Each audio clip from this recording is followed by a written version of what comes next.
আল্লাহ ছাড়া কেউ নাই আপনজন, বিশ্বাস করেন। আল্লাহ ছাড়া সত্যিকার অর্থে আপন বলতে কেউ নাই পৃথিবীতে। আমাদের একজন ছিলেন মুহাম্মদ সাল্লাল্লাহু আলাইহি ওয়াসাল্লাম, তিনি ইন্তেকাল করেছেন।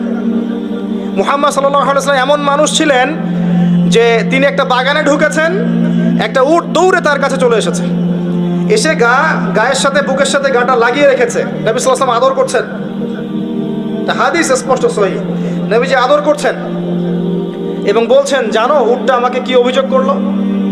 উটটা আমাকে তার মালিকের বিরুদ্ধে অভিযোগ করলো, তার মালিক তাকে কষ্ট দেয়। এই উটটা পর্যন্ত, একটা অবলা প্রাণী পর্যন্ত আমাদের নবীকে আপন মনে করছেন, ছুটে চলে আসছেন, আমার কষ্ট হচ্ছে, আমাকে ধরেন। চিন্তা করতে পারেন? সুবহানাল্লাহ। নবী সাল্লাল্লাহু আলাইহি ওয়াসাল্লাম যখন মসজিদ নববী নির্মাণ করেছেন, ওখানে একটা খুঁটি ছিল, এটা অনেকে জানেন, খুঁটি ছিল। যখন মিম্বর এসেছে, তখন তিনি মিম্বরে দাঁড়িয়ে বয়ান করা, খুতবা দেওয়া শুরু করেছেন।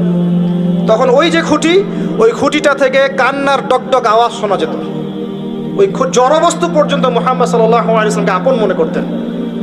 মুসলিমদের যে কোনো সমস্যা তারা মুহাম্মদ সাল্লাল্লাহু আলাইহি ওয়াসাল্লামের কাছে যেতেন, বলতেন, তার সাধ্য মতো সেটা সলভ করে দিতেন। একবার নামাজে দাঁড়িয়েছেন মুহাম্মদ সাল্লাল্লাহু আলাইহি ওয়াসাল্লাম, একামত হয়েছে, একামত হওয়ার পরেও তিনি বাসায় চলে গেছেন। সাহাবীরা জিজ্ঞাসা করলেন, ব্যাপারটা কি? নবীজি বললেন, আমার কাছে কয়েকটা দিনার ছিল, ওগুলো দান সাদাকা করে দিয়ে তারপর এসেছে। কি বুঝছেন?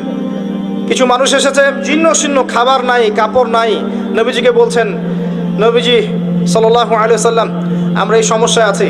নবীজি দেখে এত মায়া লাগলো, চোখ দিয়ে দরদর করে পানি পড়তে লাগলো। তিনি সাহাবীদেরকে বললেন, হে সাহাবীরা, তোমাদের মাঝে কি দানশীলরা নেই?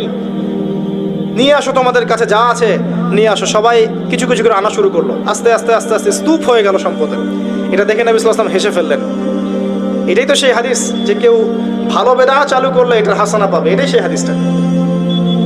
তো নবী সাল্লাল্লাহু আলাইহি ওয়াসাল্লামকে সাহাবীরা আপন মনে করেছেন। এখন কাকে আপন মনে করবেন আপনি? আমাকে? আমার মধ্যে তো নবীর সুন্নতের 5%ও নাই। আপনাকে দেখে মনে হচ্ছে আমাকে যে আমি অনেক বড় স্কলার, মুফাসসির কোরআন অমুক তমুক।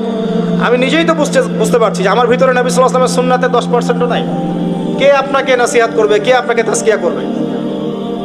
যারা এমন আল্লাহওয়ালা মানুষ, যারা এমন তাকওয়াওয়ালা মানুষ, নূরওয়ালা মানুষ, এই মানুষগুলোর কাছে গিয়ে পড়ে থাকেন, এই মানুষগুলোর কাছে গিয়ে সহবতে গিয়ে পড়ে থাকেন, খুঁজে নেন এই মানুষগুলোকে, কোথায় আছে খুঁজে নেন। আমি জানি না কোথায় আছে, আমি নিজেও খুঁজছি,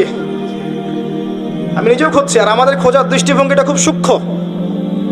ওই যে ইমাম বুখারী দেখেছিলেন না, ওই যে ঘোড়াকে খাওয়াচ্ছেন প্রতারণা করে, হাদিস নিলেন না তার কাছ থেকে, আছে না? জানেন না আপনারা? হাদিস সার্চ করতে করতে এক জায়গায় চলে গেছেন, অনেক মাইলের পর মাইল পথ পাড়ি দিয়ে দেখেছেন যার কাছ থেকে হাদিস নিবেন সে ঘোড়াকে ডাকছে, হাতের মধ্যে কিচ্ছু নাই, কিন্তু ঘোড়াকে দেখাচ্ছে, আসো আসো আসো, খেয়ে যাও।